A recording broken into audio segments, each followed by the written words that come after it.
Creo en Dios, Padre Todopoderoso, Creador del cielo y de la tierra, y en Jesucristo, su Hijo unigénito, Señor nuestro, que fue concebido por el Espíritu Santo, nació de la Virgen María, padeció bajo Poncio Pilato, fue crucificado, muerto y sepultado, descendió a los infiernos, al tercer día resucitó de entre los muertos, ascendió a los cielos y está sentado a la diestra de Dios Padre Todopoderoso.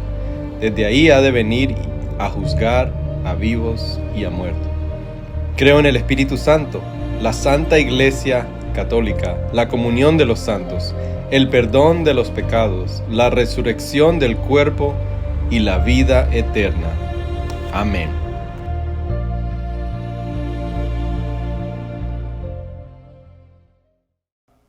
Vamos a pasar a el tiempo que nosotros aquí en la Iglesia Sunlight Miami nos recordamos que es el tiempo central de nuestro servicio de adoración, por el cual gira nuestro servicio. Ahora vamos a sentarnos bajo la predicación de su palabra, del Evangelio, después de haberle dado gracias, traído nuestras peticiones a Él, trayendo nuestras ofrendas, nuestros regalos, nuestros diezmos. Pero ahora nos sentamos con la expectativa de que Dios quiere hablarnos a través de su palabra. Y eso es lo que creemos aquí nosotros en la Iglesia Sunlight Miami, por encima de cualquier credo, cualquier confesión, cualquier tradición, es la palabra de Dios nuestra última autoridad. Y por eso les pido que si no tienen una Biblia en su asiento o su aparato electrónico o la persona que está encargada de la hospitalidad le puede hacer llegar una.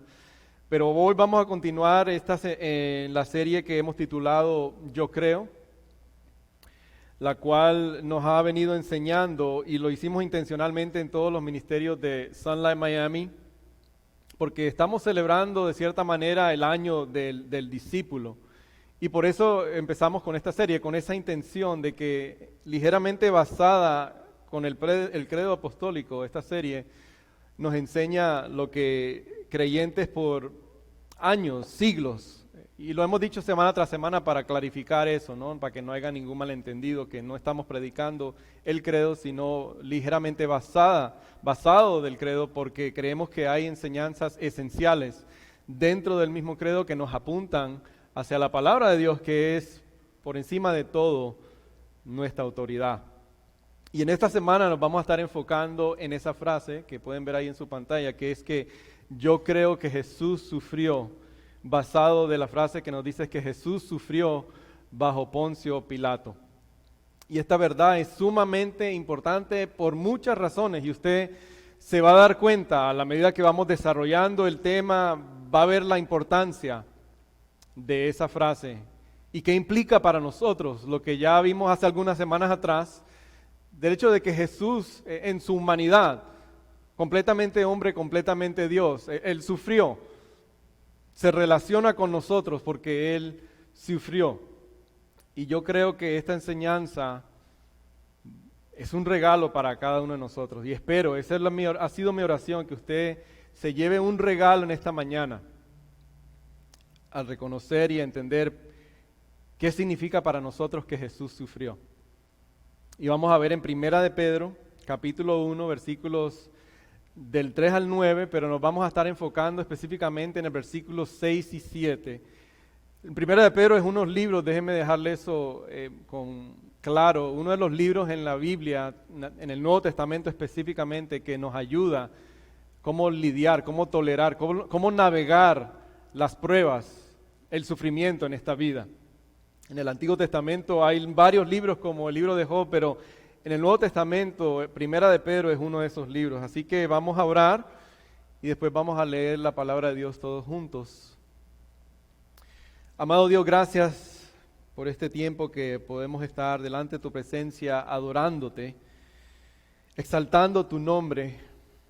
Sabemos que tu Espíritu Santo, Señor, está aquí en medio de nosotros, ya redarguyendo corazones, animando, afirmando, donde necesitamos recordar que tú eres, Señor, que nosotros éramos mendigos, éramos esclavos, pero que en ti hemos hallado libertad, que hemos hallado el pan que tanto anhela nuestra alma, el agua el manantial de vida que tanto vivimos sedientos de, mi Dios. Y por eso te damos gracias y pedimos que tú ilumines tu palabra en esta mañana. En nombre de Jesús te lo pedimos todo. Amén. Dice la palabra de Dios lo siguiente: alabado sea Dios, Padre de nuestro Señor Jesucristo. Por su gran misericordia nos ha hecho nacer de nuevo mediante la resurrección de Jesucristo, para que tengamos una esperanza viva y recibamos una herencia indestructible, incontaminada e inmarchitable. Tengo que parar ahí en un momento porque con todo lo que está sucediendo a nuestro alrededor, lo que ha sucedido en los años ya pasados, dos y medio, cualquier otra ideología, cualquier otro pensamiento, no nos venden esa esperanza de que, como dice este pasaje, que por medio de la resurrección de Jesucristo tenemos una esperanza viva, una herencia indestructible. En otras palabras, intocable en nuestra herencia que tenemos reservada para nosotros.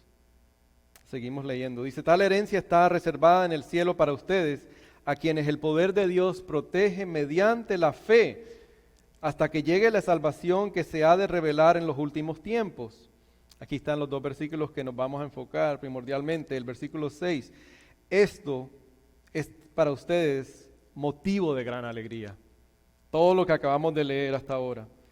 Esto es para ustedes motivo de gran alegría, a pesar de que hasta ahora han tenido que sufrir diversas pruebas por un tiempo. El oro, aunque perecedero, se acrisola al fuego. Así también la fe de ustedes, que vale mucho más que el oro, al ser acrisolada por las pruebas, demostrará que es digna de aprobación, gloria y honra cuando Jesucristo se revele. Ustedes lo aman a pesar de no haberlo visto, y aunque no lo ven ahora, creen en Él y se alegran con un gozo indescriptible y glorioso, pues están obteniendo la meta de su fe, que es su salvación. Esto es palabra de Dios, una esperanza viva. Jesús sufrió. Y como idea principal de todo este sermón, que es lo que vamos a desarrollar, es que como Cristo sufrió, si Cristo sufrió, como hemos visto en semanas atrás y vamos a ver hoy, si Él sufrió, el Dios hombre, el Dios encarnado, entonces las pruebas para aquellos que son seguidores de Jesús son necesarias. Son necesarias. Para aquellos, no aquellos que han nacido en un hogar cristiano y por lo tanto dice que son cristianos porque sus padres eran cristianos y nacieron en un hogar cristiano, o porque sus abuelos eran seguidores de Jesús, o porque atendieron en algún momento a una escuela bíblica de verano. No, aquellos que han depositado su confianza plenamente en Jesús. O sea, que no hay ninguna otra manera de nosotros acercarnos a Dios que sea a través de Jesús. Aquellos seguidores de Jesús, vamos a experimentar pruebas. Vamos a sufrir, es lo que nos dice el pasaje y lo vamos a desarrollar. Pero también quiero que vayamos a ver en este tiempo que nos queda, bueno, si la implicación inmediata es que si Cristo sufrió, aquí déjeme hacer una pausa, porque ¿cuántos de nosotros no nos encanta escuchar cuando Jesús dijo, ustedes harán mayores cosas que yo? Amén, no, nos gusta a algunos que hemos venido de ese trasfondo. Ustedes van a hacer cosas mayores que yo. Pero Jesús también dijo, lo mismo que me hicieron a mí, se lo van a hacer a ustedes. Si somos seguidores de Jesús, las pruebas son necesarias. Él dijo, ningún discípulo es mayor que su maestro.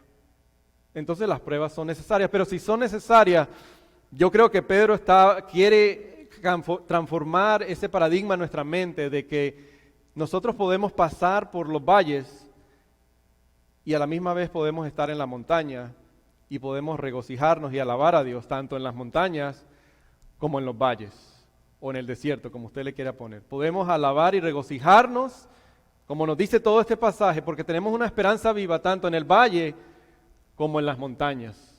Y eso va a transformar nuestra mente. Y por último vamos a hacer la pregunta, bueno, ¿cuál es el propósito de las pruebas? ¿Verdad? ¿Cuál es el propósito de las pruebas para un seguidor de Jesús? ¿Por qué el sufrimiento y cuál es el propósito de las pruebas? El primer punto lo vamos a hacer rápido porque es como un poco obvio, ¿verdad? Las pruebas son necesarias y lo dice el pasaje. ¿Por qué son las pruebas necesarias? Y lo que el pasaje nos enseña ahí en el versículo 6, eso sí lo pueden ver en su pantalla, dice, han tenido que sufrir. En el original, que es el idioma griego, hay la frase es un poco incómoda de traducir, incluso si usted tiene la Reina Valera o la Nueva Traducción Viviente, tratan de darle como ese significado que de verdad es lo que el original quería traducir. Y lo que nos está tratando de decir en el pasaje es que para el seguidor de Jesús el duelo, las pruebas, el dolor son necesarias. No es que han tenido que sufrir, es que son necesarias para nosotros. Y es lo que en el original nos deja saber. Porque Pedro, tanto para sus oyentes del primer siglo, pero para nosotros, sabe que tiene que dejarnos saber y recordar que nosotros vivimos en un mundo caído. Que aquellos que hemos leído Génesis en su relato inicial, sabemos que por alguna otra razón Dios maldijo la tierra. Por eso la tierra todavía gime, porque quiere ser restaurada, necesita ser restaurada, al igual que nosotros. Pero esto también es importante decirlo, porque hay ámbitos cristianos donde se nos ha enseñado de que el cristiano no debe de sufrir. Hay una iglesia no muy lejos de aquí en La Flagre que se llama Pare de Sufrir. Pare de sufrir. ¿Por qué? ¿Cuál es la implicación? Hay muchos ámbitos en la iglesia cristiana que nos dicen, el cristiano no debe de sufrir. O sea, si usted está sufriendo es porque a usted le falta fe o tiene poca fe. ¿Enseña o no las enseñanzas esenciales del credo? Cuando hablamos de la fe, ¿qué se nos enseñó? Que no es la cantidad de la fe, es en quién tenemos puesta nuestra fe. Es quién es el objeto de nuestra fe. Entonces, es importante aclarar eso. Y el pasaje nos dice que diversas pruebas. O sea, yo creo que, si usted me permite, en el tiempo que nos queda, solamente quiero compartir con ustedes, bueno, cuáles serían algunas de esas pruebas. Yo no voy a poder no voy a poder cubrir todas las pruebas o todas las maneras en que el ser humano sufre en este mundo, pero voy a tratar de hacer lo que yo pueda para ver si me van entendiendo. O sea, ¿cuáles son esas diversas pruebas? Yo diría que una de las pruebas o los sufrimientos son los sufrimientos naturales. ¿Cuáles son los sufrimientos naturales? Por causa de la maldición a la tierra, hay terremotos, hay tornados, hay huracanes, hay pandemias, hay cáncer. Eso es parte del orden que Dios no lo creó de esa manera, pero por el pecado eso sucede. Y sufrimos de esa manera. ¿Sufrimos por qué? Por el dolor, por la pérdida, por el duelo. Sufrimos por las consecuencias del pecado. Cuando tratamos de vivir en contra de la voluntad de Dios, lo más triste que puede suceder es que se endurmezca nuestro corazón, que de tal manera nuestro corazón se convierta como esta anestesia que ya no escuchamos la voz de Dios, no escuchamos la voz de las demás personas, y eso trae consecuencias del pecado. Engañamos a una persona y eso trae consecuencias. Le miento a una persona y eso trae consecuencias. Una persona me engaña, me abandona y eso trae consecuencias por el pecado. Sufrimos por eso también. Sufrimos cuando nuestros seres queridos sufren. Cuando las personas que queremos sufren, nosotros sufrimos. Ahora, creo que muchos de los que estamos aquí tenemos una relación mutua con Juan Pablo Sánchez, un pastor que para nosotros ha tenido un rol como padre espiritual y ha sido diagnosticado con cáncer. No es mi familia, pero sufro porque me duele por su sufrimiento. El sufrimiento preventivo. ¿Qué significa el sufrimiento preventivo? Como padre, nosotros queremos disciplinar a nuestros padres, o estamos llamados a disciplinarnos para evitarles un desagrado con otras personas. ¿Por qué? Porque no vayan a repetir esos comportamientos inapropiados. Por lo tanto, Dios nos llama a disciplinarlos para que no vayan a hacer esas cosas y después vayan a sufrir consecuencias. Así es Dios con nosotros. Dios quiere que lo conozcamos, que lo adoremos, que lo busquemos, que busquemos primero su reino, y nosotros en nuestro corazón endurecido a veces no le hacemos caso, le damos la espalda, pensamos que podemos vivir en nuestras propias capacidades, y Dios tiene que disciplinarnos porque nos ama, como un buen padre, nos disciplina. Si no nos amara, amados, piensen por un momento, si Dios no lo amara, Él bien pudiera dejar que su corazón se endurezca de tal manera que usted nunca vuelva más a escuchar su voz. Y no me crea a mí, lea la historia de Caín. ¿Qué dice Génesis? El pecado anda detrás de ti, le dice Caín, atrás de ti, tratando de atraparte. Y para muchos de nosotros eso puede ser una verdad. Dios está tramando con nosotros, está buscándonos, quiere prevenirnos ese sufrimiento, pero no permitamos que el corazón se nos endurezca. También sufrimos de una manera justa, podría decirse. Sufrimos por la persecución, sufrimos cuando queremos hacer la misión de Dios. ¿Qué significa sufrir por la justicia? Sabemos que Dios nos ha creado con deseos en nuestro ser, deseos naturales, pero esos deseos desordenados se convierten en una adicción, en una depresión incluso, y con todo respeto lo digo, pero también en morbosidad, esos deseos naturales que Dios ha puesto. Pero ahora, si somos seguidores de Jesús, nos ha dado un nuevo corazón, nuevos afectos, y ahora tenemos que abandonar ciertas cosas. Yo diría que muchas cosas debemos de abandonar, y eso nos duele, eso trae también sufrimiento. A veces nuestros familiares, nuestros compañeros de trabajo se burlan de nosotros. ¿Por qué? Porque queremos serle fiel a Dios y no serle fiel al mundo. Y a veces nos cancelan, ya no nos dejan que los sigamos en las redes sociales, nos bloquean, nos cancelan, y eso causa sufrimiento porque mi propia familia ya no me invita a los lugares, ya no quiere compartir conmigo, y eso causa sufrimiento. Cuando tenemos que ayudar a las personas, eso también trae sufrimiento, especialmente a aquellos que no son familiares. Tenemos que vivir con personas que quizás no quisiéramos vivir y los dejamos vivir en nuestra casa para ayudarlos. Eso es hacer la misión y eso causa sufrimiento. Bueno, este punto parece que no hay que extenderlo más, ya tenemos la idea, las pruebas son necesarias. ¿Y por qué yo creo que Pedro lo vuelva a decir más adelante? Por eso mismo, porque Él no quiere que nos sorprendamos. Mire lo que dice Primera de Pedro, capítulo 12. No lo digo yo, mire, lo dice la palabra de Dios. Dice, queridos hermanos, no se extrañen del fuego de la prueba que están soportando, como si fuera algo insólito. Al contrario, alégrense de tener parte en los sufrimientos de Cristo, para que también sea inmensa su alegría cuando se revele la gloria de Cristo. Que entonces no nos sorprendamos. Yo creo que a veces muchos sufrimos porque nos sorprendemos por las pruebas y eso causa sufrimiento porque nos sorprendemos. ¿Por qué me pasa esto a mí? ¿Pero por qué me está pasando esto a mí en estos momentos? No nos sorprendamos. ¿Por qué? Porque también se nos ha enseñado que vivimos en una cultura donde tratamos de vivir dentro de una burbuja, tanto porque la iglesia ha hecho un mal trabajo, pero también la cultura, una burbuja donde tratamos de comer de esta manera, vivir de esta manera. Si solamente tengo éxito financiero, material, entonces nada me va a pasar. Nada me debería pasar, pero cuando me pasa algo, entonces me sorprendo. ¿Por qué? Especialmente aquí en los Estados Unidos, amados, yo creo que eso es importante que lo escuchemos, porque las cosas de las cuales nosotros nos privamos, nos aislamos, nos insulamos para no experimentar, hay personas en otras partes del mundo, en estos mismos momentos, que eso es normal para ellos, que esos sufrimientos, esas pruebas son normales, todos los días es una normalidad, pero acá nosotros en los Estados Unidos, como tenemos esas comodidades, se nos olvida y nos sorprendemos. Pero vamos a pasar para más adelante porque tenemos que adelantar, que yo digo que esta es la transformación que tiene que hacer el pasaje. Y es que tenemos que aprender, de acuerdo a este pasaje, que la esperanza viva que tenemos nos permite regocijarnos en las pruebas, pero también en las bendiciones. En las pruebas, podríamos decirle en los valles, pero también en las montañas. Podemos vivir alabando y glorificando a Dios en las dos.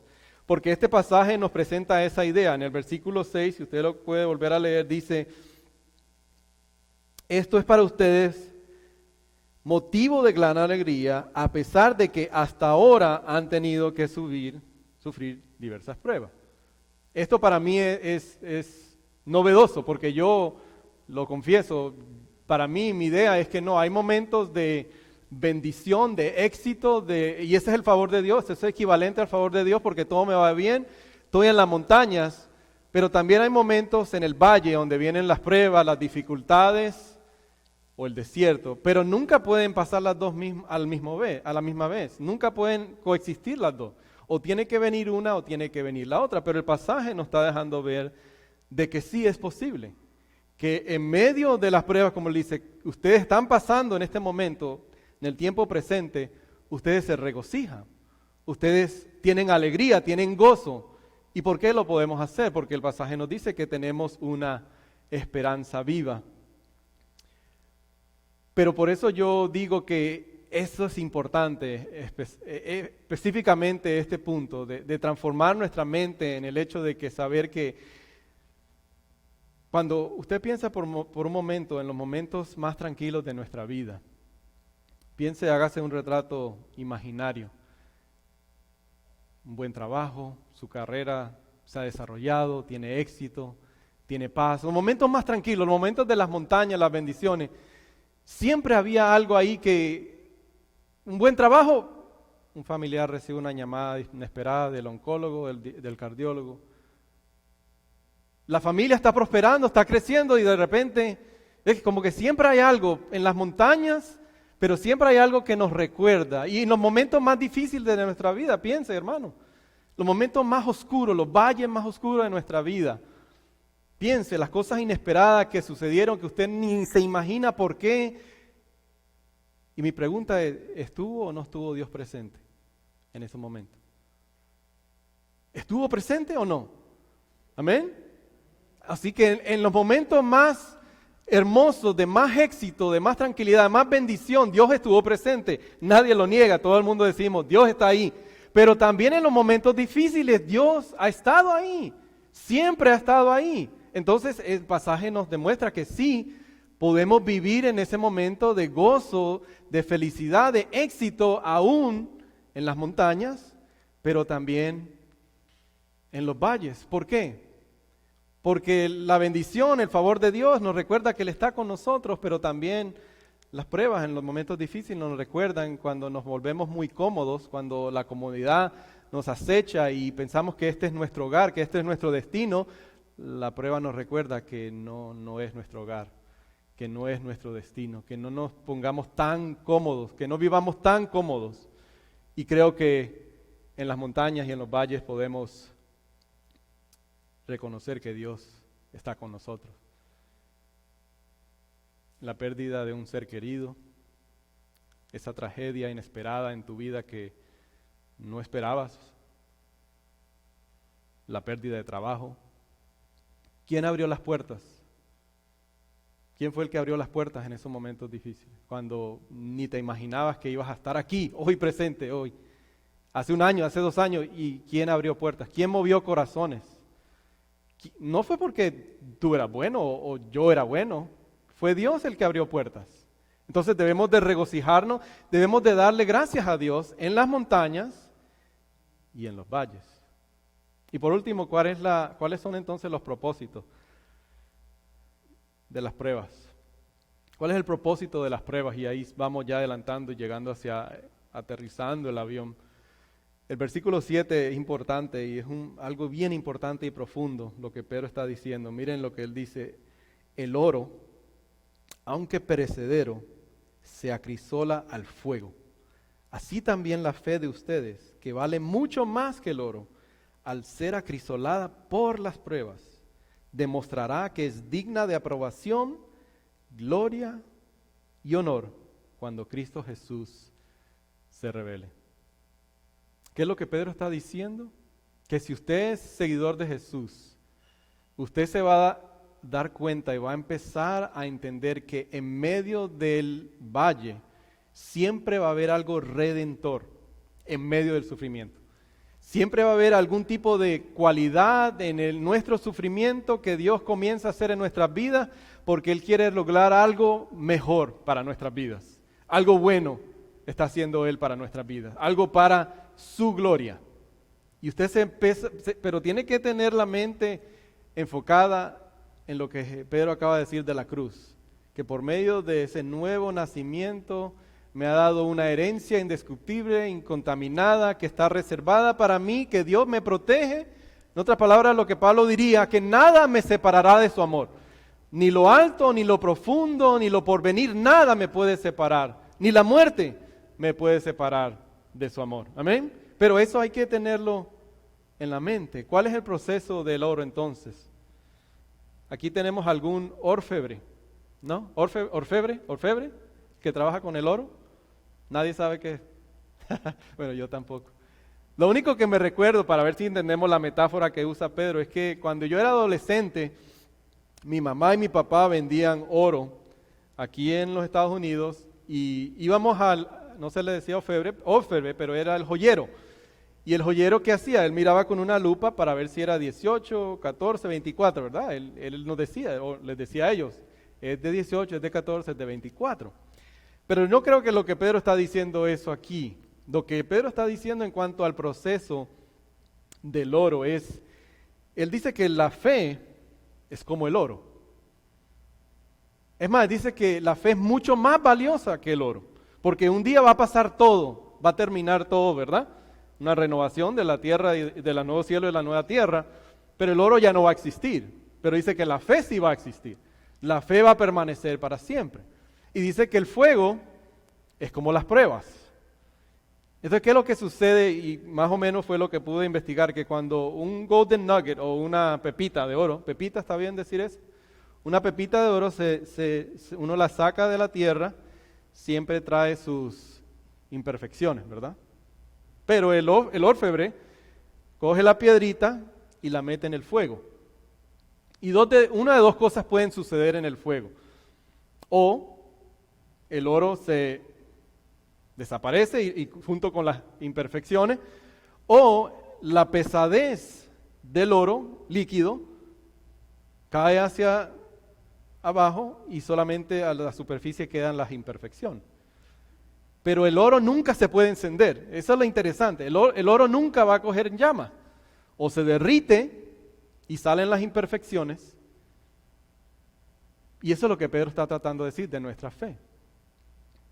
Las imperfecciones de nuestra fe. Tiene que ser purificada nuestra fe. Pero nunca se enciende. El oro nunca se va a ver en llamas porque se separa de las imperfecciones. Y dice así Pedro que es la vida de nosotros. A través de las pruebas, a través del fuego, las impurezas de nuestra fe salen hacia afuera y Dios tiene que eliminar las imperfecciones para que nuestra fe entonces sea más pura, más sana, más viva, más poderosa. Y Pedro eso es la metáfora que está utilizando.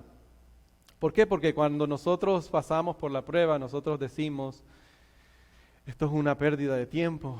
¿Por qué a mí? ¿Por qué me están pasando estas cosas a mí? Pero cuando lo vemos a la luz de la cruz, empezamos a ver que lo que Dios está haciendo en nosotros, a través de nosotros, quién es Dios y quién somos nosotros a la luz de lo que Él ha hecho y ahora lo que Él dice, quién somos nosotros, entonces nos recordamos que en medio de las pruebas, en medio de algo horrible que es la prueba, que es el fuego, Dios está haciendo algo bueno. Dios me está preparando para un propósito mucho más grande que solamente Él puede alcanzar y llevar a cabo a través de mí y a través de mi propia vida. Pero es necesario pasar por el fuego para que esas imperfecciones sean eliminadas.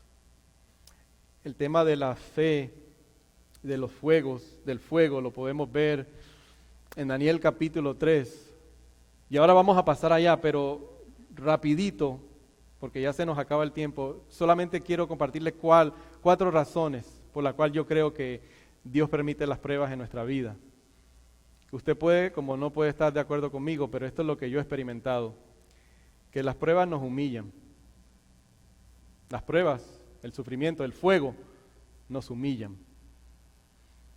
Todo cristiano en algún momento en su vida tiene que reconocer que nosotros no traemos nada a nuestra relación con Dios. No es por méritos propios, lo único que traemos es el pecado que necesita ser perdonado.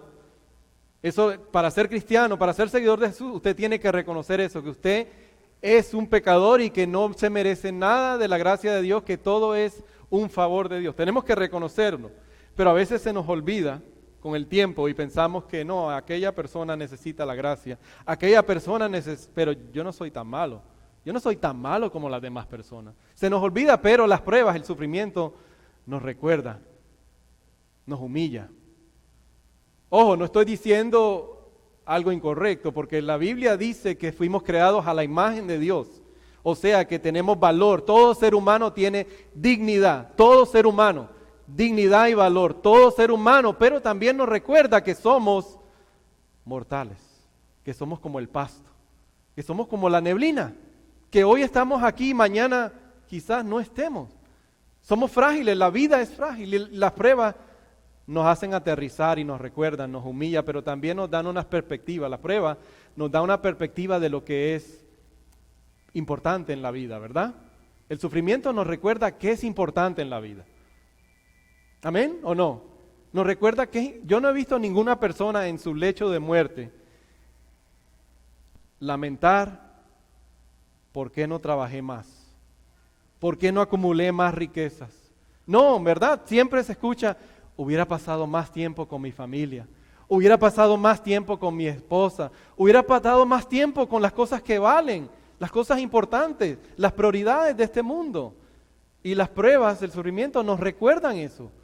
Que la prioridad no es las riquezas, no es las cosas materiales, no es las vacaciones esplendosas, no, las cosas importantes es la familia, pero una relación con Dios. Y a veces se nos olvida, pasamos por la prueba, decimos sí, no voy a volver a hacerlo, voy a invertir tiempo en mi esposa, mis hijos, mi familia, y después nos vuelve a traer otra vez el amor por las cosas, el afán por las cosas, por la fama, por la popularidad, y Dios tiene que nuevamente recordarnos la prioridad. Nos aprende a ser más compasivos, nos enseña a ser más compasivos, nos enseñan que dependemos más de Dios y menos de nosotros. ¿No es verdad que las personas más mayores son más compasivas? ¿Podemos hacer esa generalización? Yo digo que las personas mayores son más compasivas porque han experimentado más pérdida, más sufrimiento, más pruebas, y aprenden a ser más compasivas con las demás personas. No en general, pero por lo general, porque han aprendido a lo que es el sufrimiento, a lo que es la pérdida. Y creo que eso es lo que hace la pérdida. Y en Primera de Pedro capítulo 3, versículo 18, y ahí es porque les digo que esto es tan importante, que Cristo sufrió por nosotros, porque el pasaje nos dice, porque Cristo murió por los pecados una vez por todas, el justo por el injusto, a fin de llevarlos ustedes a Dios. ¿Ve la frase del credo? Jesús sufrió bajo Poncio Pilato. Cristo sufrió por nosotros. Esa es la importancia, ese es lo profundo de este pasaje. Daniel capítulo 3, como había dicho, ese tema de la prueba sobre en medio del fuego. ¿Cuántos se acuerdan o han escuchado la historia de Daniel con Nabucodonosor y Sadrach, Mesach y Abednego? ¿Se acuerdan que Nabucodonosor dijo, voy a erigir esta estatua para que me rindan culto, y el que no rinda culto a esta estatua, no me adora, yo lo voy a eliminar? Sadrach, Mesach y Abednego dijeron, nosotros no vamos a adorar a esa estatua, judíos. ¿Qué pasó con ellos? Los echó al horno, el fuego. Nabucodonosor. Pero ¿qué pasa en ese relato que nos dice Daniel? Que él le pregunta a sus consejeros, a los sátrapas, pero ¿qué pasa? Que veo como que hay 4, pero solamente habían 3, pero hay uno que tiene la apariencia de un Dios. ¿Qué nos enseña el pasaje? Que Dios está con nosotros en el fuego. Dios está con nosotros en el fuego. Dios no es un Dios como lo que podemos escuchar por ahí con la D minúscula, que se queda lejano, abstracto. No, Él se mete con nosotros en el fuego. Él está con nosotros para que yo nunca tenga que pensar de que Dios me ha abandonado, que estoy solo. Se mete, desciende conmigo, se mete al barro, al fango, a la suciedad conmigo para Porque ¿qué es lo que sucede cuando nosotros sufrimos? Nos sentimos solos. No queremos hablar con nadie. No queremos contestarle el teléfono a nadie porque estamos sufriendo. Y algunos de nosotros, como no sabemos ni qué decir o qué hacer, le huimos también a las personas que sufren porque decimos, somos inútiles.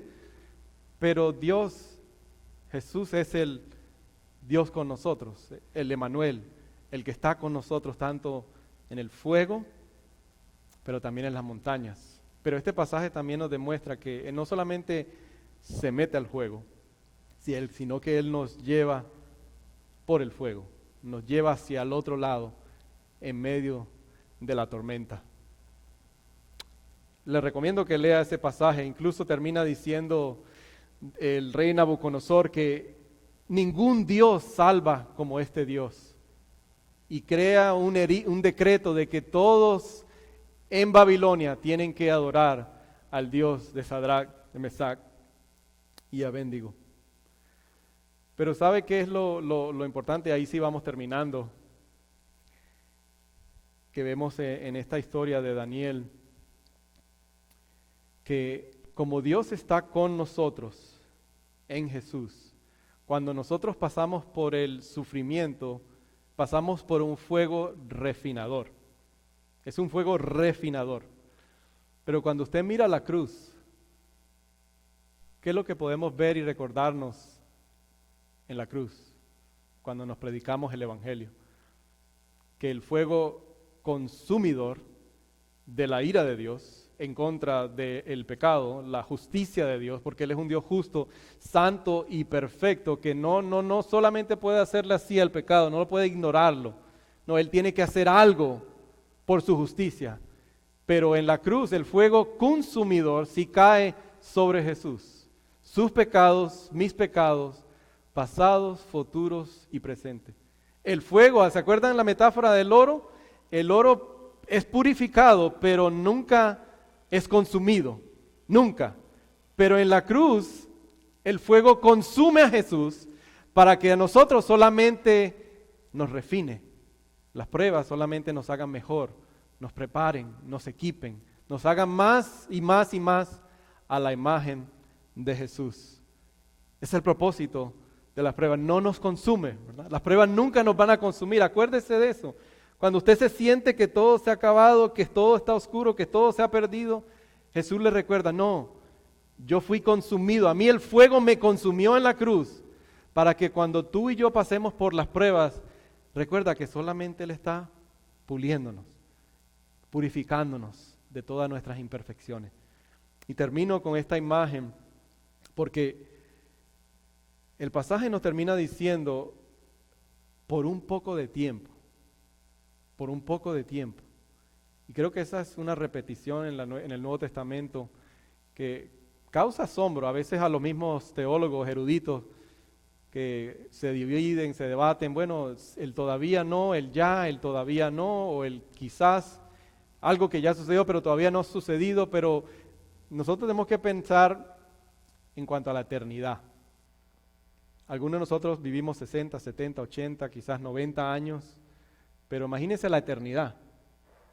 No tiene fin, ¿verdad? La eternidad.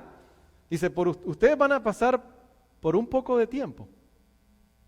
¿Usted se ha puesto a pensar qué significa que si usted está en Jesús, todo lo que usted en este mundo le da placer, le da gozo, tranquilidad, que son buenas, no son cosas malas que Dios ha creado, pero no para que lo hagamos nuestro Dios. Pero eso es pasajero porque dice que en Jesús vamos a vivir por la eternidad.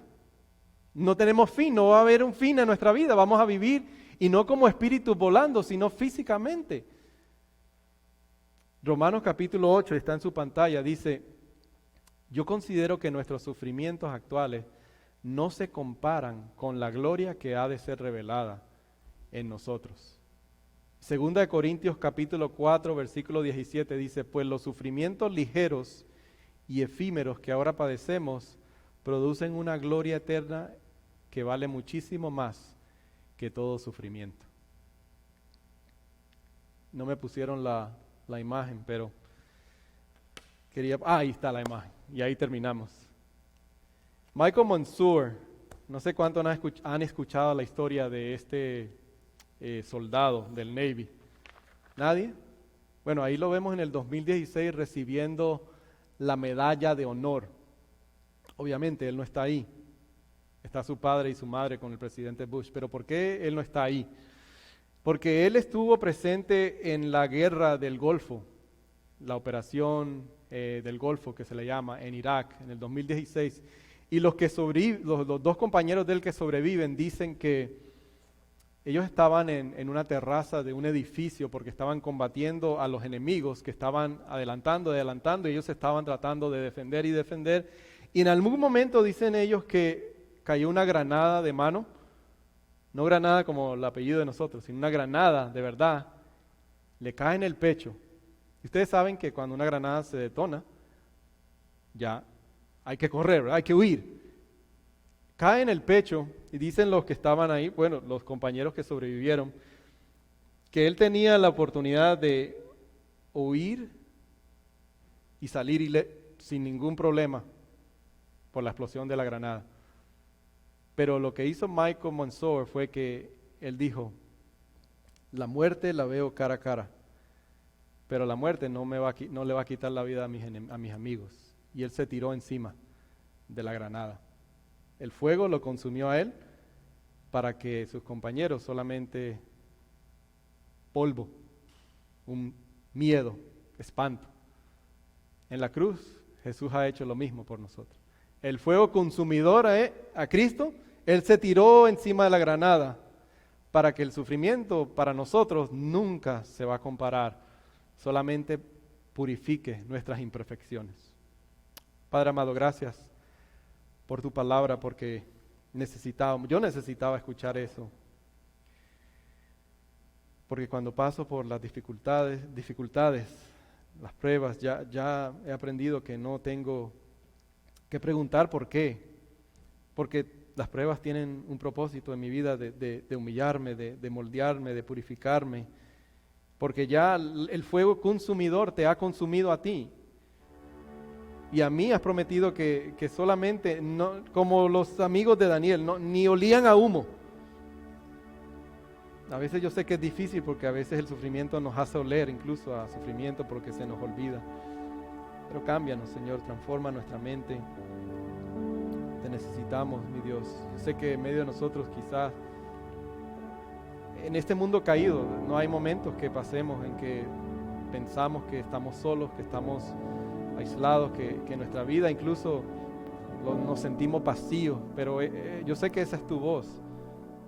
Eso no es nuestro. Tú permites ese agujero en nuestro corazón para recordarnos que tú nos amas, que nos estás persiguiendo, aún a pesar de las veces que te hemos dado la espalda, aún de las veces que hemos dicho que hasta que yo no cambie mi vida no te voy a venir a... No, tu palabra nos recuerda que vengamos tal como somos, que todos los que estamos aquí podemos decir que hemos buscado al único que puede cambiar nuestra hipocresía. Afuera en el mundo no vamos a cambiar, no podemos cambiar, pero aquí hemos venido a decir todos necesitamos cambiar esa hipocresía en nuestra vida y por eso venimos como mendigos, venimos como aquellos que han sido rescatados de la esclavitud.